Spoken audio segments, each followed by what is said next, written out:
Yeah, what up? Welcome to Mo Boxing No Problem. I'm Jose Morales Jr. and I'm joined today with my co-host Seek, and we got a special guest with us tonight. We got an amateur boxer, soon to be pro boxer from Bakersfield, California, none other than Joel Iriarte. How's it going, Joel?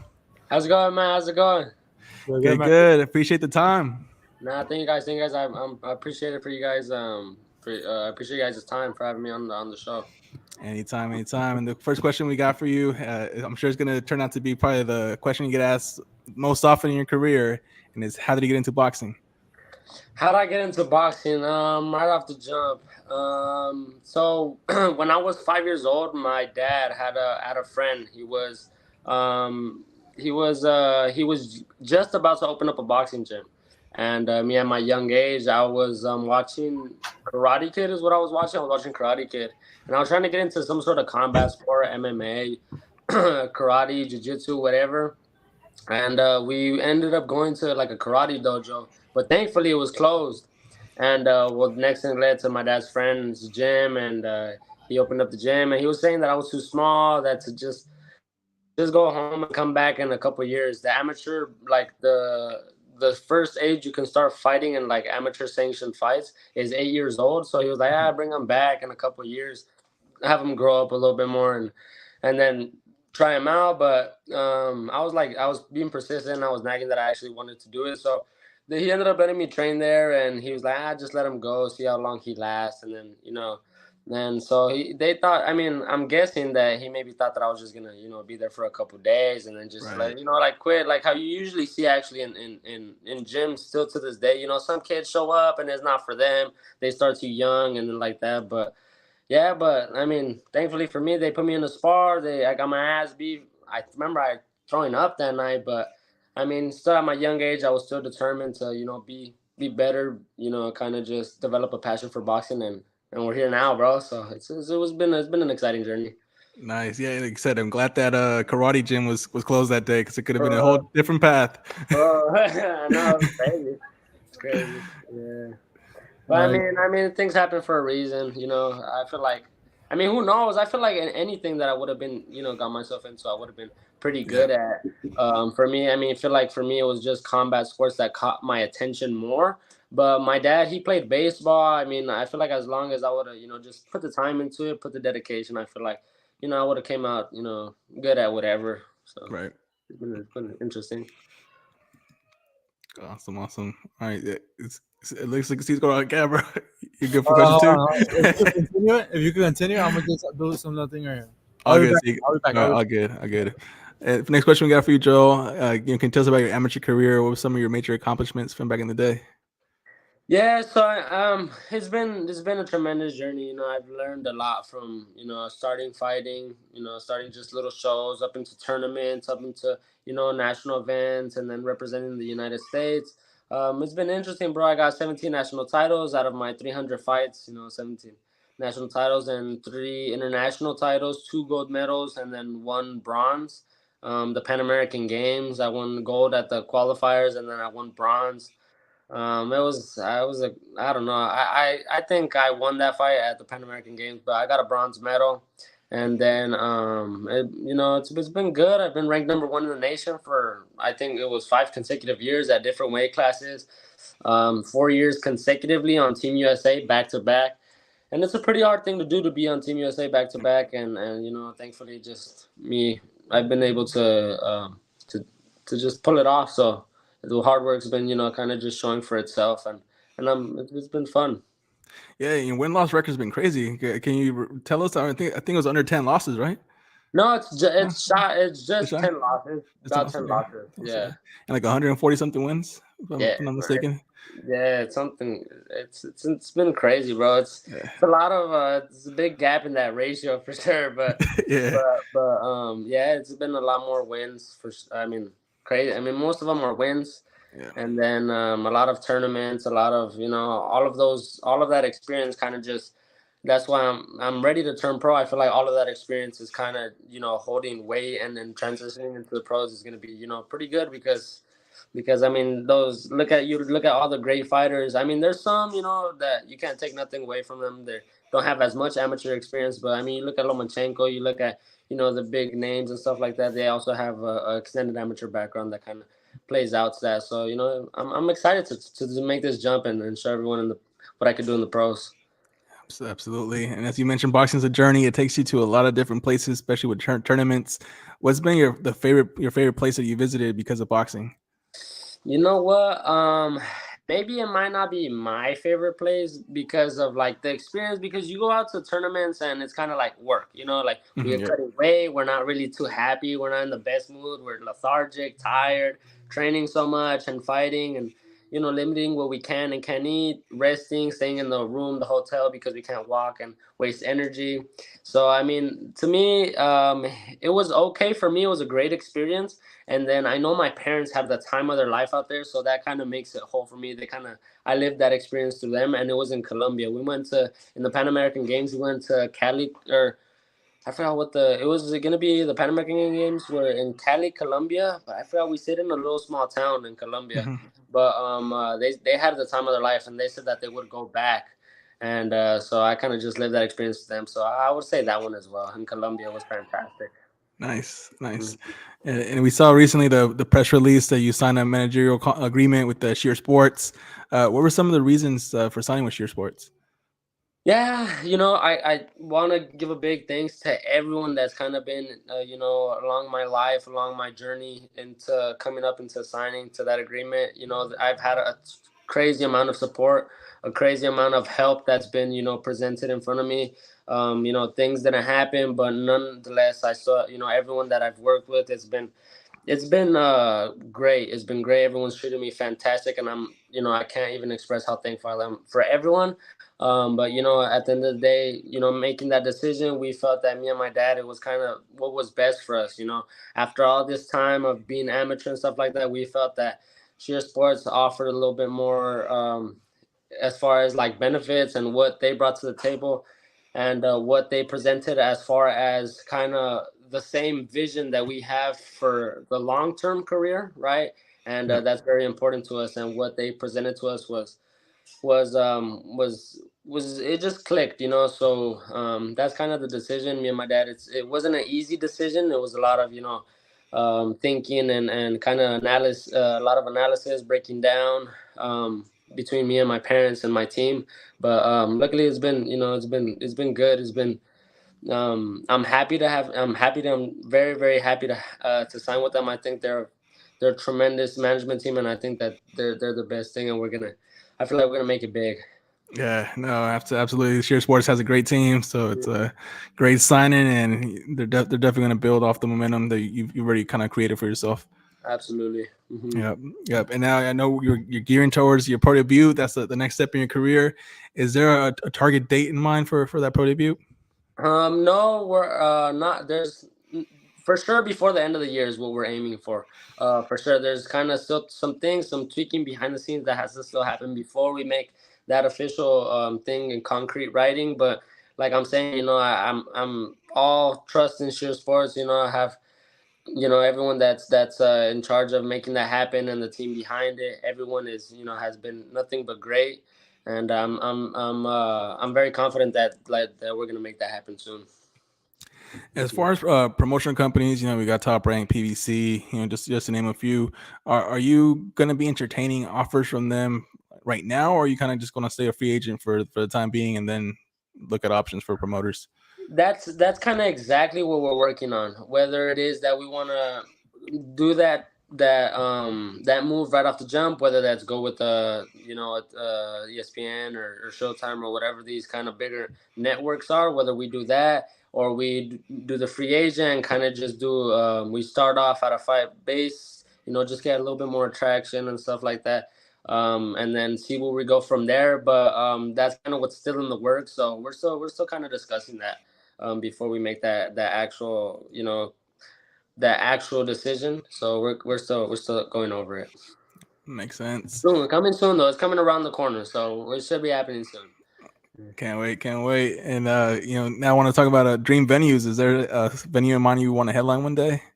Absolutely, bro. I want to fight. I would love to fight in and right here I have LA an hour away, so fighting right there in LA at the what is it, the crypto now, right? The The Staples crypto now, Center. yeah. Yeah, fighting right there at the crypto center in front of my hometown and a lot of my support system. It would be just a dream to fight there and then fight in the biggest, what is it, Vegas right now? Yeah, Vegas at one of the biggest, just the biggest plants of where all of boxing happens. That would be a dream also of mine to fight there, and then nonetheless fight in Mexico. I feel like those three venues, fighting in Mexico, preferably Sinaloa, where that's where we're from, right, would be just a dream come true to find, to make those fights happen. So those are definitely some goals of mine. Yeah, all of those places will be just high energy boxing. So Yeah, for sure. can't go wrong. Can't go wrong. For sure. And now, as far as the dream opponents, is there anyone in mind you want to share the ring with one day? Um, you know, as a fighter, I don't really have like someone in particular. I would love to fight, Canelo and stuff like that. Face of boxing, one Yep. of the all-time greats. But I would fight anyone right now, to be honest. But I mean, I could name him, but not anything personal, but just just because it's boxing and we want to make the biggest fights happen. Yep. Any one of the top fighters. I would love to share the win with Lomachenko, bro. Lomachenko, I feel like he's a tremendous boxer, one of the most skilled fighters, and I feel like it would be, an interesting fight as well. But I mean, not necessarily. I would fight anyone. I'll fight anyone. Excellent. And the next question we got for you, Joel: who's been the hardest puncher you've been in the ring with, either in one of your fights or in sparring? One of my fights. A big puncher, a heavy hitter, Let me think. And I can't think of one off the jump. Ryan Castaño his pretty hard. I remember I was getting ready for one of my tournaments in where was it? I forgot where I was heading to, and I was cutting weight, and I was super light, and he fought Charlo at 54, I want to say, right? And I was already like low. I was getting ready to head out. I want to say I was getting ready before the Pan American Games or one of the USA tournaments. I was pretty low. I was like 140 something, and he was obviously 154, and it was. I mean, he's a pretty heavy puncher, so I'll say he's one of them. He's one of them for sure. Yep. Mm-hmm. And next question: whose was your favorite boxer growing up? Favorite boxer? I had a couple. But my main guy that I've always seen, that I've always kind of looked up to and emulated some of his style was Ricardo El Finito Lopez. He's definitely one of my favorite fighters. I think he was a very skilled boxer, and I think he's one of my favorite fighters, as well as all of the Mexican greats. Julio Cesar Chavez, big Salvador Sanchez fan. Who else? I've said it, like when Pac-Man when he was coming up, the Marquez fights. I was still young, and I grew up watching him a lot. So definitely Pac-Man for sure as well. One of the greats, and Marquez also as well. Yes, I mean I kind of that was who I watched growing up. So I'm a real guy. Absolutely. And we got a comment here from Vito Ramirez. He says, Canelo or Charlo, who wins? For me, Canelo, right? But I would still call it a 50-50 fight or 60-40, whatever. Favoring Canelo, but I think that, I mean, Charlo, he was undisputed, right? Or he still is. Still is, yeah. You can never take nothing away from guys like that. Very talented boxers. I think if he's a tremendous boxer. If he was able to stay on the outside and just avoid those big, heavy counter punches, I think that he can pull off something that would complicate things for Canelo. But I feel like Canelo's just the guy to make it happen. So I think that he'll take it. Yeah, I agree. I mean, Jermell Charlo is no tune-up by any means, so it's gonna be a competitive fight. Go either way. And yeah, let's actually talk about some potential matchups here. These are all confirmed. Want your opinion on who you think would win. If it's too close to call, you can say 50-50, or you rather not answer, you can always just say pass. I want to ask you actually the co-main event for that Charlo Canelo card, which is Jesus Ramos versus Erickson Lubin. How do you see that fight playing out? I think it's gonna be a good fight too. I feel like it's gonna be an interesting style for Ramos to kind of it's gonna be interesting, a little bit complicated, but I think Ramos is gonna take it. I think he's just a bigger fighter, and I think he's gonna pull it off. I agree. Like, yeah, Beito had the same thing. It's like, this is Ramos Erickson Lubin. I got you, Beito. Next one I ask you about is I think just announced recently, Shakur Stevenson versus Edwin de los Santos. I think it's gonna be a good fight too, but I think Shakur. I think Shakur is just way too technical, and he's very smart fighter. He's able to kind of his confidence. If you don't get into his head and into his confidence, he's just gonna break you down. As the fight progresses. So, I think Shakur Stevenson on that one. And then last one, Regis Prograis versus Devin Haney. Damn. Everyone I've talked to, actually, some questions that I got, give it to Haney. Like most of them, just give it to Haney like off the jump. But I feel like Progress has a very good shot because I don't think Devin Haney has fought a style like Regis, and I think that's what can kind of change things up for Devin Haney. But on that fight, I'm gonna have to go 50-50. Yeah, 50-50. Yeah. Awesome. Next question, bringing it down to present day, who do you consider to be the number one pound for pound fighter today?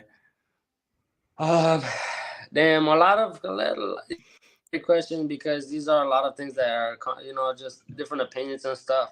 Canelo being that he lost or whatever. I think he's the face of boxing right now, pound for pound. I don't know. You could because he lost it before, people kind of change it. He is the face of boxing. You can't take nothing away from him.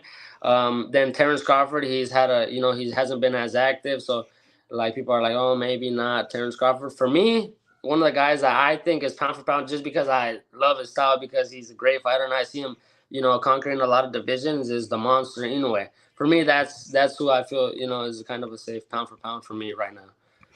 Mm-hmm. Yeah, I got 1A and 1B. It's Crawford and Nuye. They're just right there. Exactly. And then coming back to you, what do you like to do outside of boxing? What are some of your interests and hobbies?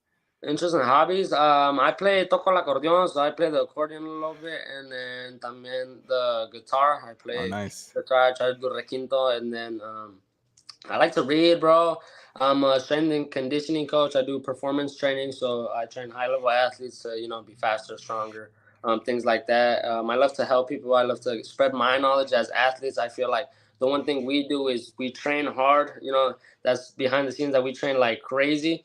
Not just in boxing, but we do that strength and conditioning as well, making sure we're strong, explosive, very quick, that all we can last those, as many rounds as we're getting ready for. There's obviously no breaks in boxing, so we have to be 3 minutes in the ring, as many rounds as possible. I mean, as many rounds as we have, so we have to make sure we're strong. And so, being that we do all of that training, I feel like we as athletes, it's important, or for me, it's important to kind of just spread my experience, spread my knowledge, and be able to kind of share what I know to other athletes, and that's what I like to do.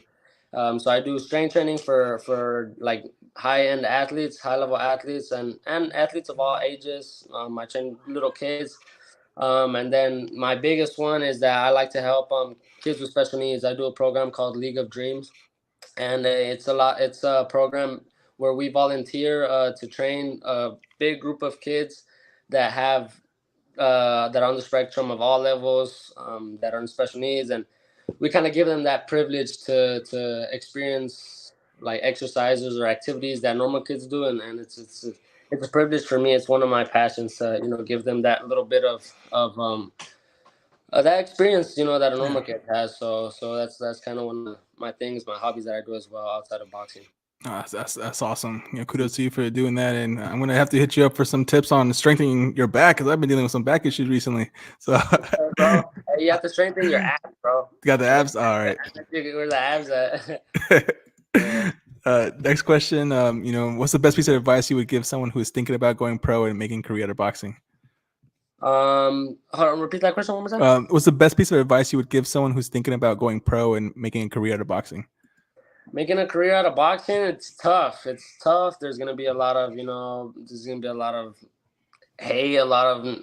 things that are gonna bring you down. But I feel like if someone's consistent, it's all about how bad you want it and how consistent you are, how much you can, just put in the hours. We talk about. Let's say it's a new kid, but have you ever seen that myth of 10,000 hours? Right, 10,000 hours is from a book. So if you dedicate 10,000 hours into a craft, into one of your crafts, then 10,000 hours, you're coming close to mastering something, right? So I feel like that's definitely important to, putting as much effort, as much time into a certain craft, making sure you're sparring, making sure you're training, making sure you're being as consistent as possible. through it all. And I feel like that's super important as you're coming up, fighting, staying active. Just kind of learning from your mistakes. If you're losing, why did you lose? Kind of just being able to learn on your mistakes and kind of just come up little by little. I feel like it's super important. It's what's helped me kind of just grow as an athlete, as a boxer. And definitely that would be one of my recommendations if you're trying to come up in boxing. That's great advice. And when it's all said and done, Joel, what would you like your boxing legacy to be? How would you like to be remembered? Like the best ever, bro. That's what I'm going for world champion. I'm gonna start at 140. I'm a big 140 pounder. I'm 6'1", 6 feet and some change, and I'm gonna start at 140 and kind of just climb that ladder. I want to do it like past Pacquiao or like Pacquiao, where I'm 140, 147, 54, right? As many weight classes as I can, and just kind of just everything that I got. I don't want to regret anything later. Like, oh, I should have done that. No, I want to kind of just be ambitious and just play it smart. Obviously take things at a time, learn from everything that I'm kind of just as I go on my career. But I'm aiming for it all to be the best ever, to be in the Hall of Fame, to be a world champion, and to fight the best. That's awesome. Boxing fans are gonna love you, Joel. We like our boxers that aren't afraid to risk their O and are chasing legacy. So for sure, bro. That's awesome. Last question we got for you. It's not really a question; it's more so opening up the floor.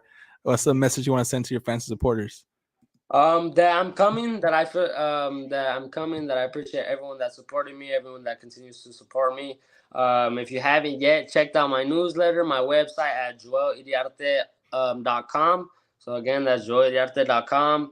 And just stay tuned. I'm gonna be posting on there a lot of different stuff, a lot of different content, giveaways, just kind of things behind the scenes from my life, from my perspective, not just inside the ring, but outside the ring and my personal life and things like that.